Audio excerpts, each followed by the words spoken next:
time to die. That's what the murderer told children before he started shooting them in their classrooms. It's time to die.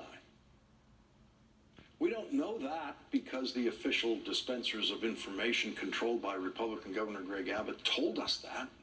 They didn't tell us that. We know that because a local television reporter found an eyewitness, an unnamed 9-year-old boy whose parents didn't want him to be identified but allowed him to be interviewed.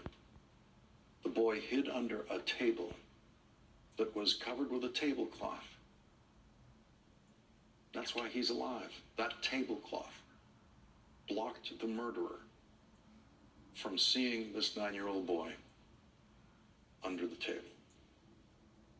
We have a door in the middle, and he opened it, and then he came in and he crouched a little bit, and he said, "It's time to die." When he shot, it was very loud, and it hurt my ear. When I saw the bullets on the floor, it was real.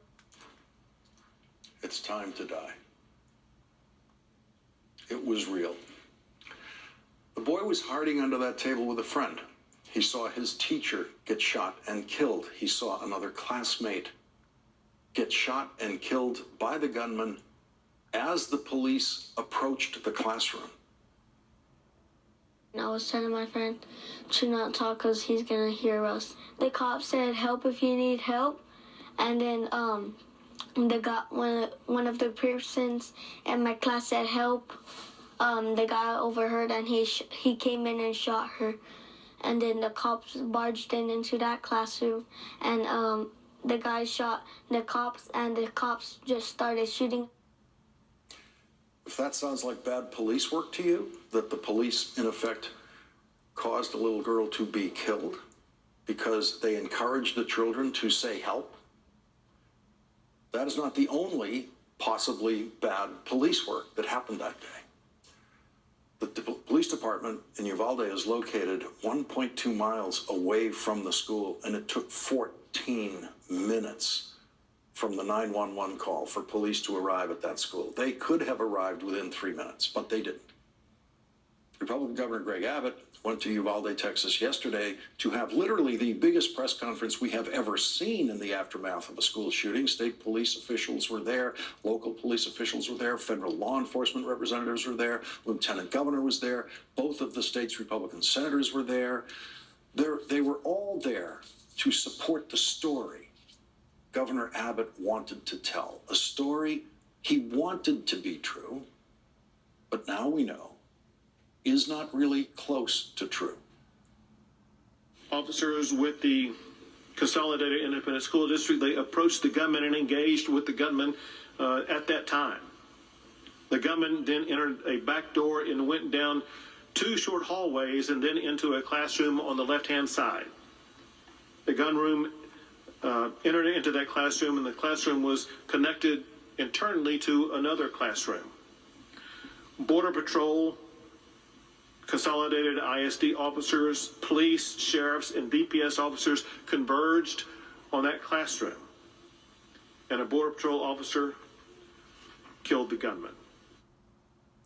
He left out that the elapsed time for what he just described there was an hour. He left out that police officers on the scene at the school refused to go after the gunman for an hour. Greg Abbott and the Republican elected officials at that news conference, including the local mayor, needed a simple, clean story of good guys with guns stopping the bad guy with a gun. And they need that because that story is the Republican policy for dealing with school shootings. The Republican policy is, first of all, make sure that America's mass murderers are the best equipped mass murderers in the world. And then second, when one of those well-equipped mass murderers with an AR-15 shows up at a public school, the good guy with a badge, standing presumably at the front door of the school like a bank guard, will pull out a handgun and immediately shoot and kill the mass murderer who has arrived at the school. That mass murderer is going to arrive with some amount of body armor now, we know that. Everything is wrong with that Republican plan, everything. Republicans have extended their plan to include the idea that the two teachers who were shot and killed in their classroom at that school, both should have had guns. And instead of using their bodies to try to protect children from bullets, they should have been up and on their feet and aiming their guns, their handguns, at the mass murderer with the AR-15.